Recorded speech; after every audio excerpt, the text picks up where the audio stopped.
But I guess the days that I'm somewhat under that energetic always get noticed, which I actually do take as a compliment because it means I'm normally in that space. But yeah, people always What's your seem surprised when I'm not as energetic. So, what's your biggest win been so far this month?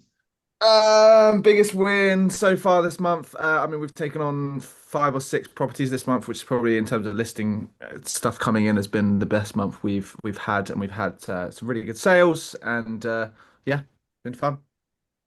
Great, over to you, Joe. Lovely, thank you, Mark. Yes, hello. So today I am doing my 10 minutes. It's actually kind of based off the training we did the other week at Maverick. So it's a lot about what you need to listen out for in order to give me the best referrals. So next slide, please, Marcus. So yeah, when I ask for property referrals, I don't really want you listening for someone that says, I need a estate agent. Like, I don't want you to refer me a house. Like, oh, two doors down the road. Yeah, they're on the market. I'll send a right move link to Joe. No, that's not great for me.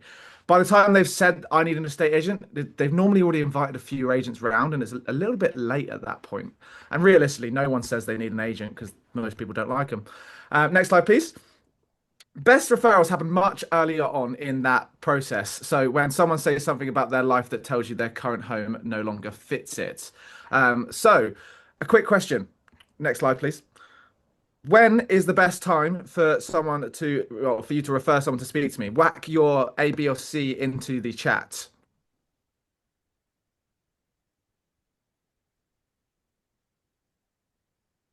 There we go. We got some C's flooding in. That's what I like to hear. Yes, that was the correct answer. So yeah, the best time is when someone first thinks about moving in their heads. Though I would welcome an intro at any one of those times. C is just the best option because the earlier we talk, the more useful I can be. Because I can go through next slide, please. I can show them through the whole seller's roadmap and make sure they don't jump too many steps ahead or get themselves in a muddle.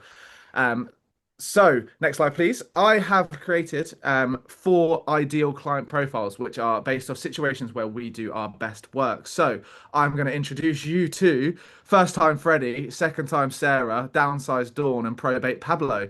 There's some great names there as well. So, you don't need to remember their ages, jobs, favorite Netflix series, anything like that. You simply need to remember the four situations that they represent. Next slide, please. So the first up is Freddie. Freddie is normally between 25 and 35 in a stable relationship and living in the first home they bought together. Often a two bed, sometimes a three bed terrace, normally in the towns of Ipswich, Bury, or Stowe.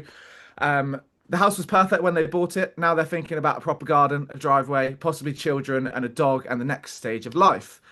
Freddie is confident at work, but has never sold a house before. He's quietly worried about getting ripped off, choosing the wrong agent, or leaving money on the table. So, when you're thinking about Freddie, phrases you want to listen out for are: we keep looking at houses in the village. We'd like more space, but before we have children, or the big one, we've never sold before, so we don't really know where to start. That is a brilliant early referral for me. Next slide. Now we have Sarah, and Sarah is further into family life. She's around 38 to 45-ish, married, has two young children, and balancing work, school runs, family admin, and everything else that somehow becomes her responsibility. Ladies, you know what I'm talking about. Her current house isn't necessarily bad, it simply doesn't work for their life anymore. There are toys everywhere, someone is working from the dining table, children are sharing space, and she's scrolling through countryside homes after everyone has gone to bed. She wants more than another bedroom. She wants breathing room, a better family routine, and a home that feels calmer. Listen out for conversations about school catchments, needing a home office, wanting a bigger garden, or simply saying we're bursting at the seams, not wanting to be, or they're just not wanting to be burnt by another crap agent because often they've had a bad experience when they've moved up to that home that they're currently in. Sarah doesn't need another job to manage. She needs someone who can help carry the move, and that's what we will do. Next slide, please. Now, Dawn, she is around 64, 65, recently retired, and living with her husband in the family home that they've owned for many moons. The children have left. There may be grandchildren now, and they only use half the bedrooms when they come, but still, every room holds some memories. The garden that used to be her pride and joy is becoming a responsibility. The house is costing time, energy, and money, but leaving it feels emotional. She might say something like, we don't need all this space anymore. The garden's getting too much. We'd like to be nearer the grandchildren. Or we might think about moving next year. Please don't respond with "you should downsize, it's about time." Instead, say, would it be helpful to talk through your options with someone without having to make any decisions at this point? Dawn needs patience, calm advice, and normally prefers a proper phone conversation or me even coming in to meet her in person. Next slide, please. And lastly, we have got Probate Pablo over here. I've been banging on about probate solicitors for a long time because we're great introductions for us. But Pablo is dealing with an inherited family home. He may be an executor or a family member who everyone is relying on. There could be siblings with different opinions, belongings to sort out, probate to complete, and a property that hasn't been updated for years. Of course, he wants to maximize the value because this is the one-time opportunity for the beneficiaries and all the family. But he also wants to do right by his parents and keep the family together and not have any arguments, as we know that can sometimes come up in these situations. So you're listening out for things like, we're just waiting for probate. We still need to sort mum's house out. My brother thinks we should renovate it first, or we don't know whether to clear it before getting it valued. This needs a sensitive introduction. This isn't a brilliant. Oh, great. Joe's got another house to sell. I'll do a referral. It's a Joe's helped families through inherited property sales and would be happy to give you some advice when the time feels right. Next slide, please. So it is time for a little quiz. And as we go through, I'm going to ask you to put F, S, D, or P in the chat. The fastest person with all four correct wins wins an enormous prize of being Suffolk's leading property detective. So next slide. So, oh, crikey, I can't read it. I've not got that written down. I still love the garden. I just don't love what it takes out of me anymore. There we go. We've got the D's flowing in. That's right. That is Downsized Dawn. Thank you very much. Next slide, please. We've looked at local villages, but we're not sure where to start. Oh, we've got some conflict. We've got some conflict.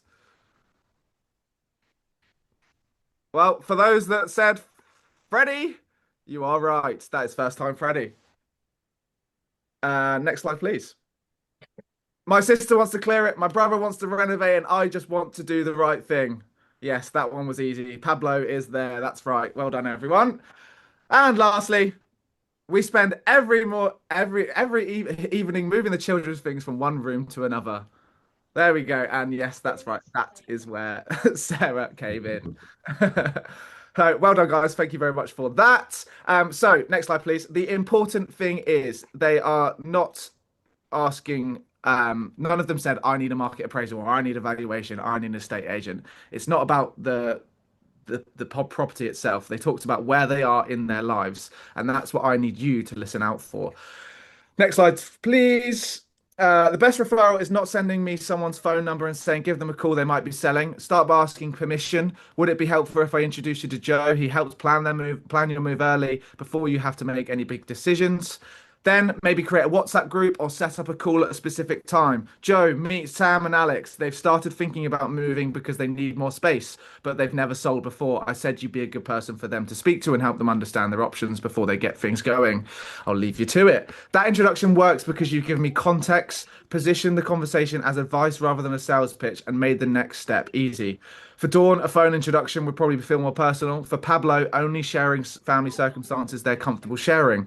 I don't need them to have decided they want to sell or at all. I don't need an address, an asking price, or a promise of business. I just need permission to start a helpful conversation. And as I said before, please don't just send me a Rightmove link unless it's got some funny pictures on it. Next slide, please. So over the next week, don't ask yourself, who do I know who's selling a home? Ask yourself, who has never sold before and who's starting to dream about the next home? Whose family has outgrown the current space? Who is finding the family home or garden harder to manage? And who is dealing with an inherited property and carrying the responsibilities for everyone else? If you know any of these people already, put yes into the chat. We can have a catch up now or after the meeting, sorry. But if you hear any of one of those clues, simply say, I know Joe. He's really good at helping people work out their options early. Would you like me to introduce you? Most agents help someone sell. We help people move home. And the earlier we meet them, the more we can help. Excellent. Thank you very much. Any questions? Who? Where's he from? Joe. Yes, I've got a question, Joe. Are you ready? One at a time. Go on, Gary, go. Yeah, Joe, we had a brilliant one-to-one last week, something that I thought was a really good USP. Is he at the gym? is how you help people with their onward move. Would you like to tell the group what you do? Yeah, absolutely. So part of the goal package that we offer, we help negotiate the onward move as part of that because a lot of the time people find that bit stressful, and it's also where we can add a hell of a lot of value as well. I'm negotiating on properties every single day. Most people tend to do it at minimum, really 5 years. So if you're doing something once in 5 years, do you think you're an expert? Probably not. Whereas I can go and get some extra information, and we've saved clients multiple thousands of pounds off property purchases. So essentially, I try and save my money just off the purchase, let alone what I make on the sale. Excellent stuff. Joe, Yes. how far afield do you go? Because I'm in obviously sunny Essex. Is there not a limit, but is something you dealt with houses in Colchester, or is it Yeah, mainly yeah, we've Ipswich, sold Edmonstone? sold a couple in Colchester. Essentially it's kind of Okay.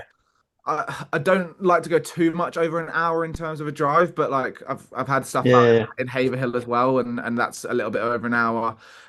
Yeah, I'm fairly flexible, really, to be honest with you. If the house is there and someone Okay. needs it, then I'm there. Brilliant. Cheers, Joe. That's awesome. Nice one. Brilliant. Excellent. Thank you very much, Joe. That was all.